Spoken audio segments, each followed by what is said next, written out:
Well, good morning everyone. I'm delighted to be here today. My name's Dr. David Gozzard and I'm the chairman of the Abergele Dementia Friendly Group. Well, today's a very exciting day for us because it's the first of 3 days when we have the virtual dementia tour bus here with us, the one just behind me here.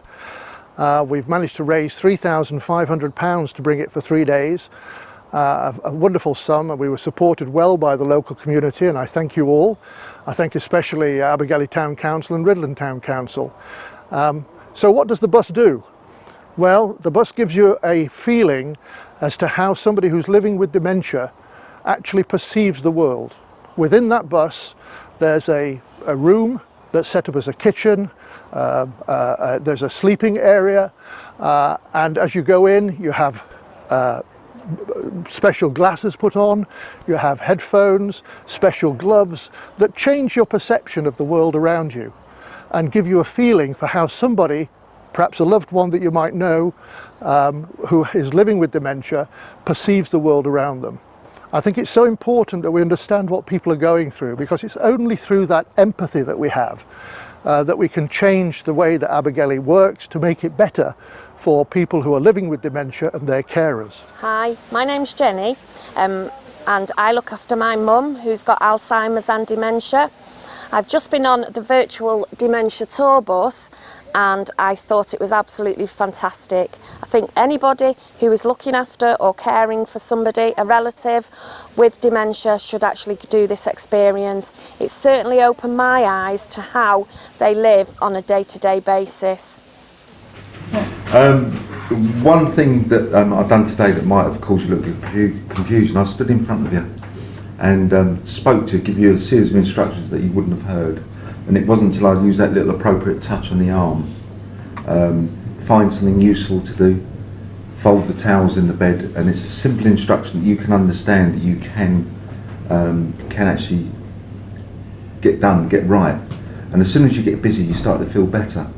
Now, we often make the mistake when we talk to people, we don't really talk to them, we talk at them. Yeah? And we think because they can't hear us and they're not responding, they'll be deaf.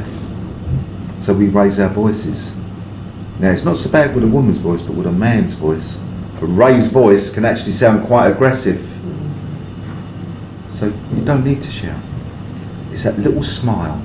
Look into their eyes, hold their hands, and once you've made that connection, they will hear you. You don't need to shout. And just do patience as well. Really is important. Any questions or anything? Don't give them too many choices. Don't give them too many choices.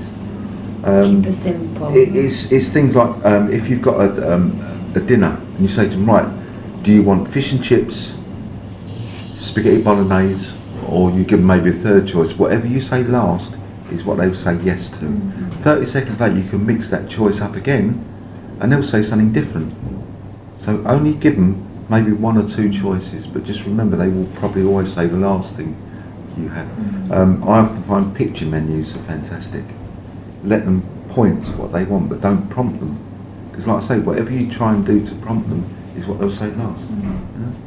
I believe in the Chester Hospital, and they've got a new menu which is both visual and listed menu. Yeah. So they're going to try and pilot that in And that's it, it does work. and change As long as the photographs are all of the similar types. Yeah. If you get one brighter photograph, Everybody. but if you get a brighter photograph that stands out, that's the one they will always go for. So everything needs to be, everything needs to be the same. The one I find difficult, very, very difficult, is my husband has a lovely big meal. I probably overfeed him because he's losing that much weight with his diabetes, he wants food all the time, and because he's forgetting that he's eating. Then he's still losing weight.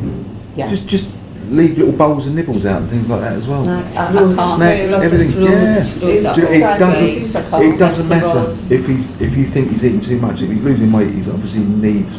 You can maybe get medical advice, maybe his insulin levels, but keep feeding them.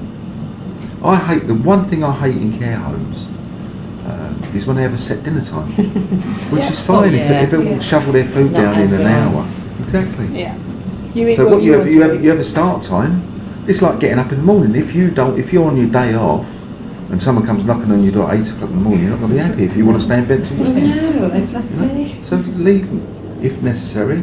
Try half hour later, try and get them up. Same with food. If you put the food down, they might not eat it all. They might be very slow eaters. You just leave them to eat. And they're the grazers. They're the ones you leave little snacks out for. And if he can't remember that he's already eaten, That's correct. that's even, but that's even better because that makes your job even easier, doesn't it? Because you know whatever you put in front of him, he will eat it. Yeah, you have to be there to eat, to make it all. Definitely don't turn the radio off.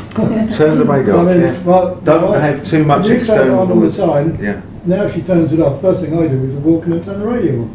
And now I know where she goes over and 20 minutes later it's turned back up again. Listen, guys, I really do appreciate you coming on today.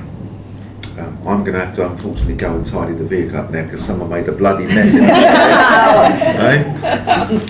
Thank you, John. Yeah, thank you.